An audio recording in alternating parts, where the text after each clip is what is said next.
नमस्कार दोस्तों, स्वागत है आप सभी का आपके अपने इस YouTube चैनल दैया क्लासेज एंड एजुकेशन न्यूज। दोस्तों आज आप सोच रहे होंगे कि आज चैनल पर वीडियो पर ये नए कौन आए हैं किस प्रकार से। तो हाल ही में बजरंग शर्मा जो कि मेरे अजीज मित्र हैं, इनका वीडियो में सिलेक्शन हुआ है। तो आज बजरंग शर्मा से वीडियो साहब से हम ये जानेंगे किस प्रकार से मतलब परीक्षा की जो रणनीति होनी चाहिए, आपने कितना पढ़ा है, कैसे पढ़ा है, इन सारी क्वेश्चन के बारे में आज हम जिक्र करेंगे। इनसे सारे जो प्रश्न है वो हम पूछेंगे और एक एक प्रश्न का हम जवाब इनसे लेंगे, क्योंकि दोस्तों मैं भी इनसे बहुत प्रभावित हुआ हूँ। क्योंकि मात्र 23 वर्ष की आयु में, जी हाँ दोस्तों, मात्र 23 वर्ष की आयु में इन्होंने ये पोस्ट हासिल की है।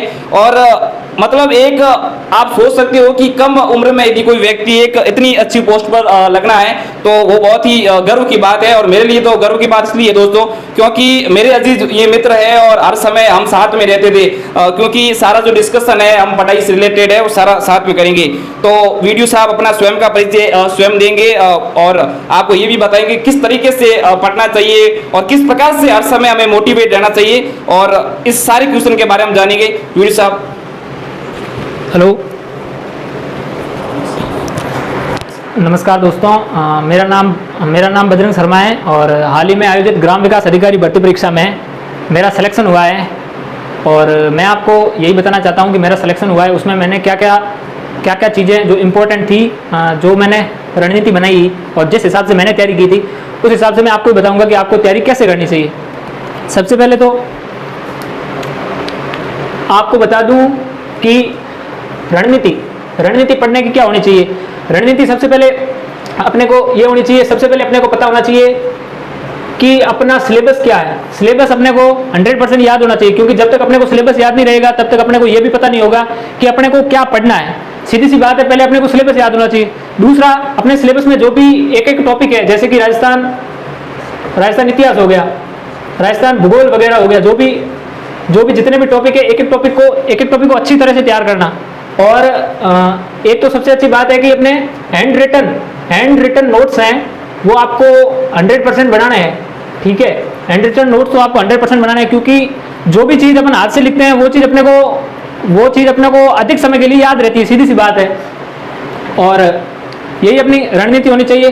और आप हर भर्ती में देख लो, आज तक की जितनी भी भर्ती आई है लगभग सभी में राजस्थान जीके सेम ही है। लगभग समझ लो 80% राजस्थान जीके सेम ही आता है, क्योंकि राजस्थान जीके उसमें मतलब जैसे कि अब इतना नहीं स्कोप रहा है कि जैसे कि और कहीं से और इतने ज़्यादा बना सकते हैं।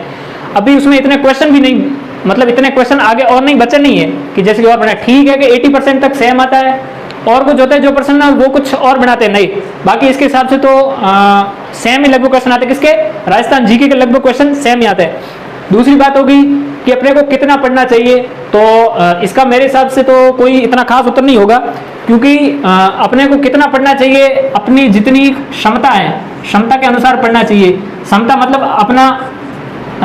अपनी क्षमता है एक दिन पूरे 12 घंटे पढ़ने की तो 12 घंटे पढ़े, अपनी क्षमता है 10 घंटे पढ़े तो 10 घंटे पढ़े। ऐसा नहीं है कि जैसे कि अपनी क्षमता तो 8 घंटे और अपन 11-12 घंटे पढ़ रहे हैं तो कोई मतलब नहीं रहेगा। आपको 8 घंटे जितने पढ़ रहे हैं उतने ही पढ़े, और आपको 8 घंटे पढ़ रहे हैं, इसमें से आपको मुश्किल से 4 आवर्स, मुश्किल से 4 घंटे ही आपकी अच्छी तरह से तैयारी हो पाएगी। ठीक है, तो ऐसी कोई नहीं है कि जैसे कि आपको इतना पढ़ना चाहिए, आपको जितना समय मिले उतना ही पढ़ना चाहिए। भले ही आपको भले 1 घंटा 2 घंटा मिले, आपको जितने भी घंटा मिले, ये मेरे हिसाब से तो इनफ है। ठीक है, जितने मैंने तैयारी की। और एक और क्वेश्चन है कि अपने को कौन से समय पढ़ना चाहिए। तो ऐसा कोई निर्धारित समय नहीं है कौन से समय पढ़ना चाहिए। अगर आपको लगे कि सुबह पढ़ना सही रहता है तो सुबह पढ़े, शाम को पढ़ना सही रहता है तो शाम को पढ़े। लेकिन अगर आप चाहते हैं कि रात को पढ़े, तो ऐसा कोई स्पेसिफिक कोई टाइम नहीं है कि आप इसी टाइम ही पढ़े। तो मेरा तो यही मानना है कि आप कौन से समय भी पढ़े, आपका काम हो जाएगा। क्योंकि भाई अपना काम है, सबसे पहला काम है अपने को पढ़ाई करनी है। ठीक है, पढ़ाई करने के लिए कोई भी समय अपने को समय होना चाहिए बस। उसके बाद में अपनी रणनीति सिलेक्शन की। अब भाई सिलेक्शन कैसे होगा, तो सिलेक्शन होने की मैं सीधी सी आपको 1-2 बातें बता देता हूँ। पहले तो आपको मैंने बताया था हैंड रिटन नोट्स, दूसरा बताया था अरे दूसरा बताया था कोई भी एक बाजार में मिलती कोई भी एक आप लानी है गाइड, एक ही गाइड लानी है, एक से ज़्यादा गाइड नहीं लानी है, क्योंकि आपकी एक गाइड होगी तो आप उसका बहुत बार मल्टीपल टाइम रिवीजन कर पाएंगे। अगर आपके पास एक ही गाइड होगी तो आप उसका और ज़्यादा रिवीजन कर पाएंगे। अगर आपके पास एक से अधिक गाइड होगी तो आप उन सभी का अच्छी तरह से रिवीजन नहीं कर पाएंगे। ठीक है, तीसरी बात है, ये गाइड हो गया। तीसरी बात है multiple time revision. Multiple time revision करना ही मोस्ट इंपॉर्टेंट है। अगर आपको सिलेक्शन लेना है तो रिवीजन करना ही पड़ेगा। अगर आप सोच रहे हैं कि मैंने कोई भी एक टॉपिक तैयार कर लिया है, एक टॉपिक को मैंने एक दो बार अच्छी तरह से और पढ़ लिया तो मेरा काम हो जाएगा, नहीं। आपको कम से कम एक टॉपिक को कम से कम 8-10 बार रिवीजन करना ही पड़ेगा, क्योंकि मैं बताऊं कोई भी टॉपिक होता है, आप एक बार पढ़ते हो तो आपको 100% याद नहीं होता। 8-10 बार पढ़ोगे, उसके बाद जाकर आपको कहीं से 50 से 60% चीजें याद हो जाएगी। मैं ये 100% के साथ ये 100% साथ ये बोल सकता हूँ कि अगर आप किसी टॉपिक को 8-10 बार अच्छे तरीके से रिवीजन हो जाएगा तो मैं बता दूं आपको 50 से 60% चीजें याद हो जाएगी। ठीक है, उसके बाद लास्ट चीज आती है जो मोस्ट इंपॉर्टेंट है, वो है मोस्ट इंपॉर्टेंट चीज है कि आरपीएससी और आरएमएसएसबी के जितने भी पिछले साल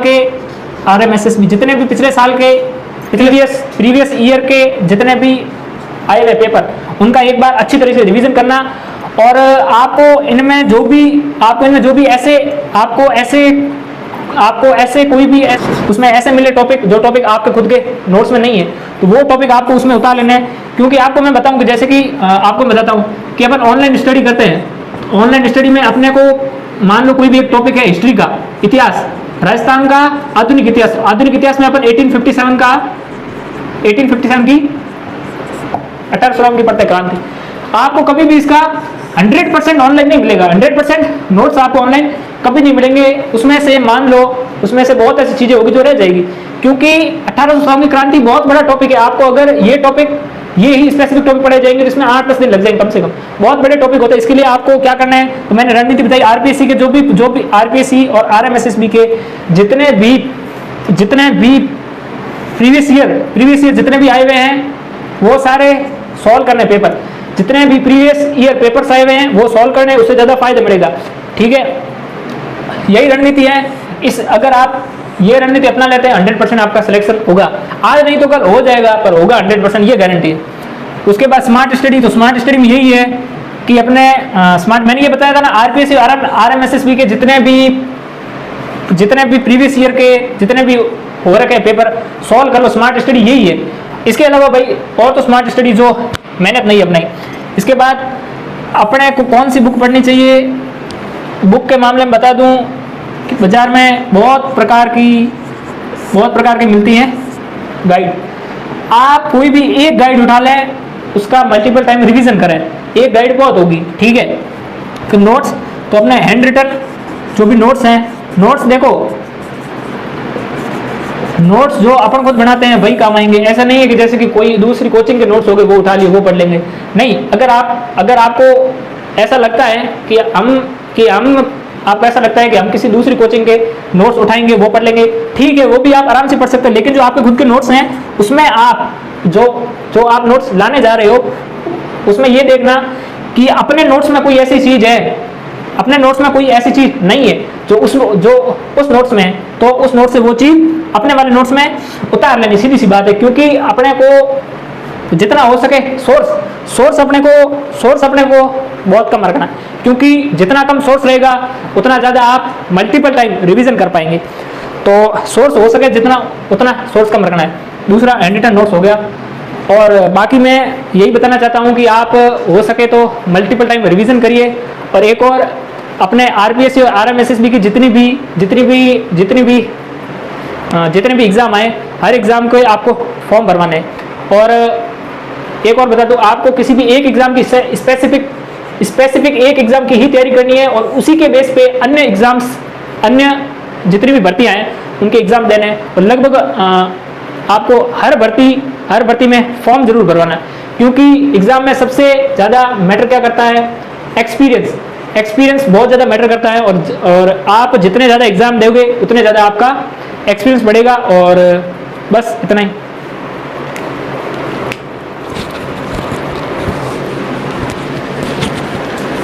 यदि हम पूरा अपना काम यदि शिद्दत से चाहे तो पूरी कायनात उसको मिलाने में लग जाती है दोस्तों। तो वीडियो साहब ने ज़रूर आपको कुछ अच्छी बातें बताई है, और मेरा भी ये मानना है कि यदि आपने कोई कार्य यदि शिद्दत से चाहे तो 100% आपको वो पूरी कायनात आपको उस मिलाने में लग जाएगी। तो वीडियो साहब का जो एक टॉपिक है वो कहीं ना कहीं मेरे खुद के जहन में मुझे भी ऐसा लग रहा है कि इनकी जो रणनीति है वो 100% है, यदि आपको दिमाग में यदि उतारनी चाहिए, मेरा मानना है ये। क्योंकि आप सभी जानते हो एक जीता जाता उदाहरण आपके सामने मैंने पेश किया है, जो हाल ही सेलेक्टेड हुए हैं, जिन्होंने ज्वाइनिंग भी ली है अभी, इन्होंने किस प्रकार से मेहनत की। और दोस्तों अहम एक और भी बात है जो वीडियो साहब ने आपको नहीं बताई, कहीं लग रहा है इनका बड़पन भी है कि वो बात इन्होंने शेयर नहीं की। आप सभी जानते हो कि ग्रेजुएशन लेवल का जो एग्जाम देने के बाद में फिर इन्होंने RCAT कोर्स शायद 2017 में किया, हमने साथ में किया था। तो उसके दौरान इन्होंने पढ़ाई उसके बाद में छोड़ लिया था, और बाद में ये कुछ घर का जो परिस्थिति के कारण है फिर काम करने के लिए कहीं और चले गए थे, और मुंबई गए थे ना वीडियो साहब, मुंबई काम करने के लिए गए थे। और वहाँ पर उन्होंने 2 साल वहां पर काम किया और किसी के अंडर में रहते हुए काम किया। इनको वो काम है दोस्तों पसंद नहीं है, क्योंकि अंदर ही अंदर इनके एक मन में एक प्रश्न चलता रहा था, जो इन्होंने मेरे को बताया था कई बार कि मैंने जो एजुकेशन जो प्राप्त की है ग्रेजुएशन लेवल की, वो क्या काम की। तो मेरा एक दिन मानना था, मैंने उनको कहा था कि आप वापस आ जाइए, मतलब वापस आते हुए आप तैयारी करो, आप चाहे किसी भी करो, आप लग जाओ। मतलब आपको जरूर नहीं है कि आप अपना टारगेट आप किसी जॉब में सिलेक्शन मतलब आपका हो जाए।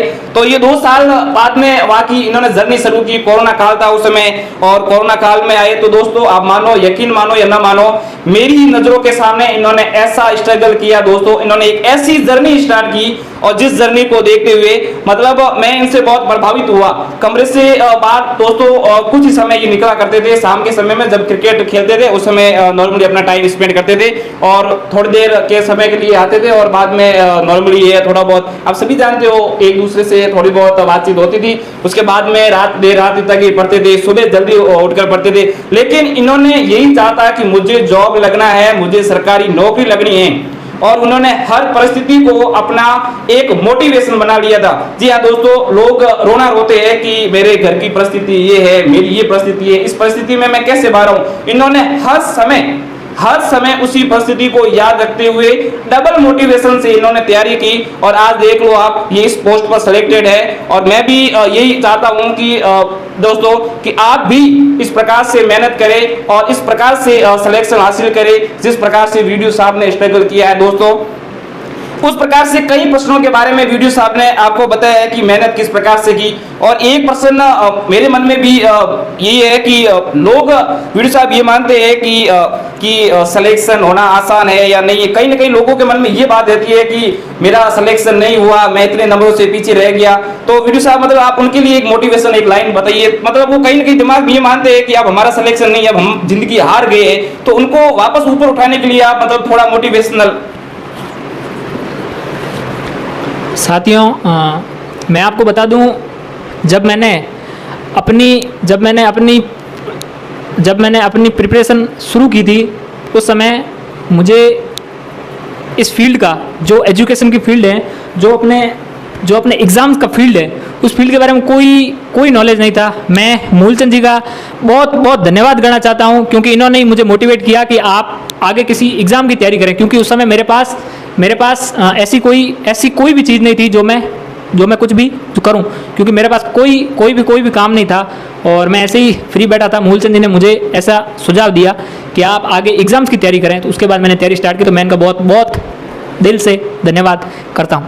और जहाँ तक बात रही कि 1-2 नंबर से रह जाते पीछे, तो मैं भी बता दूं, मैंने भी RS का एग्ज़ाम दिया था, 1 नंबर से मैं भी रहा था RS प्री में। उसके बाद और भी एग्ज़ाम दिए थे, उसमें भी रहा था। तो उस समय तो मतलब आप कोई भी एग्ज़ाम देते हैं, आप उस एग्ज़ाम में 1-2 नंबर से रह जाते हैं, तो आपको ऐसा ही लगता है यार 1 साल तक तैयारी की थी, अब रह गया, तो अब तो मैंने इतनी तैयारी की थी, इसका क्या करूं, अब मैं सब छोड़ दूं। नहीं, ऐसा नहीं करना है। क्योंकि देखो एकदम से तो कुछ चीज़ होता नहीं है, सारी चीज़ें एक स्टेप बाय स्टेप चलती हैं। तो आपको यही है कि जैसे कि कोई भी एक भर्ती में आपका सिलेक्शन नहीं होता है तो उससे अगली भर्ती में होगा। अगर आप अपना 100% देते हैं, अगर आपको कोई भी आपके मन में ऐसा है कि आपको ऐसा लगता है कि मुझे कोई भी किसी भी प्रकार की जॉब लेनी है, एक गवर्नमेंट जॉब लेनी है, अगर ऐसा आप सोचते हैं कि मुझे जॉब लेनी है भले ही कैसे ही लूँ, तो आप अपना 100% आराम से 100% दोगे। क्योंकि फिर आपको किसी मतलब जैसे किसी और से ऐसे मतलब आप ऐसा नहीं सोचोगे कि कोई और हमें आकर ऐसे बताएगा कि ऐसे करो आपका 100% हो जाएगा। नहीं, आप में अपने आप में खुद में एक सेल्फ मोटिवेशन होना चाहिए कि मुझे नौकरी लगना है, पर लगना क्यों है, वो आपके अंदर एक सेल्फ मोटिवेशन होना बहुत ज़रूरी है। और फिर वही है कि आप में आत्मविश्वास होना चाहिए कि मैं एग्ज़ाम की तैयारी आराम से हो जाती है, आराम से एग्ज़ाम की तैयारी हो जाएगी और ठीक है, हो जाती है। आप अपना मन लगा के तैयारी करें और मेरा भी सिलेक्शन हुआ है, ठीक है, आपका भी होगा, 100% होगा। ठीक है, धन्यवाद। दोस्तों, शिक्षा वह शेरनी का दूध है जो जितना पिएगा उतना दौड़ेगा। तो दोस्तों, आप सभी जानते हो कि शिक्षा के आधार पर आप कुछ भी अचीव कर सकते हो। जो आपने टारगेट रखा है, जो आपने गोल रखा है, उस गोल तक आप जा सकते हो। लेकिन उस तक जाने के लिए दोस्तों आपको सबसे पहले शुरुआत करनी होगी। दोस्तों, यदि आपने शुरुआत बहुत अच्छी तरीके से की है दोस्तों, तो मैं आपसे वादा करता हूं दोस्तों कि आपको मंजिल तक पहुंचने के लिए कोई भी नहीं रोक सकता है। दोस्तों, वीडियो साहब का जो ये रणनीति है, ये आप सबको प्रभावित हुई और मैं भी यही चाहता हूं दोस्तों कि आपका भी जो सपना है, जो बनना है किसी न किसी गवर्नमेंट जॉब पाने के लिए, वो आपका सपना सच हो। और हमारा ये प्लेटफॉर्म हमेशा आपको एजुकेशन टिप्स देता रहे और इसी एजुकेशन जो डिजिटल ऑनलाइन आप इससे जुड़े रहे। और दैया क्लास एंड एजुकेशन न्यूज, यदि आपने इसको अभी तक दोस्तों सब्सक्राइब नहीं किया है तो इसको अभी सब्सक्राइब कर दीजिए दोस्तों और बेल आइकन को प्रेस कर दीजिए, ताकि ऐसी वीडियो हम लाते रहेंगे और जो सर्वप्रथम वीडियो है आप तक पहुंच जाएगी दोस्तों। तो दोस्तों, फिर मिलेंगे एक नए वीडियो में। मैं आशा करता हूं कि आप स्वस्थ होंगे, मस्त होंगे। तो मिलते हैं एक next video lab assistant, selected lab assistant से, जो 2000 में सेलेक्टेड हुए हमारे मित्र, उनसे भी आपसे रूबरू आपसे साक्षात्कार के रूप में लाइव रूप में पेश करेंगे दोस्तों। तब तक आप बने रहिए, धन्यवाद। दोस्तों, एक अहम बात मैं थोड़ा भूल गया दोस्तों। वीडियो साहब ने अभी कुछ ही दिन पहले, 1-2 दिन पहले सोचा है कि मेरा यूट्यूब जो चैनल है राजस्थान जीके से, ये कुछ राजस्थान जीके से स्टार्ट करने वाले हैं। तो कुछ बेहतरीन तरीके से आपको उस चैनल पर आपको पढ़ाएंगे दोस्तों। तो चैनल का जो जब चैनल तैयार हो जाएगा दोस्तों, तो उस समय मैं आपको मतलब बता दूंगा दोस्तों। तो मेरा मानना है दोस्तों कि वीडियो साहब की जो रणनीति है वो सबसे बेस्ट है, क्योंकि ये खुद सेलेक्टेड हुए, ये उस ग्राउंड फ्लोर से ये खुद दोस्तों ये निखर के आए हैं। तो इनको हर एक क्वेश्चन का जो है वो आंसर इनको पता होता है। तो दोस्तों, मिलते हैं एक नई वीडियो में, तब तक बने रहिए दैया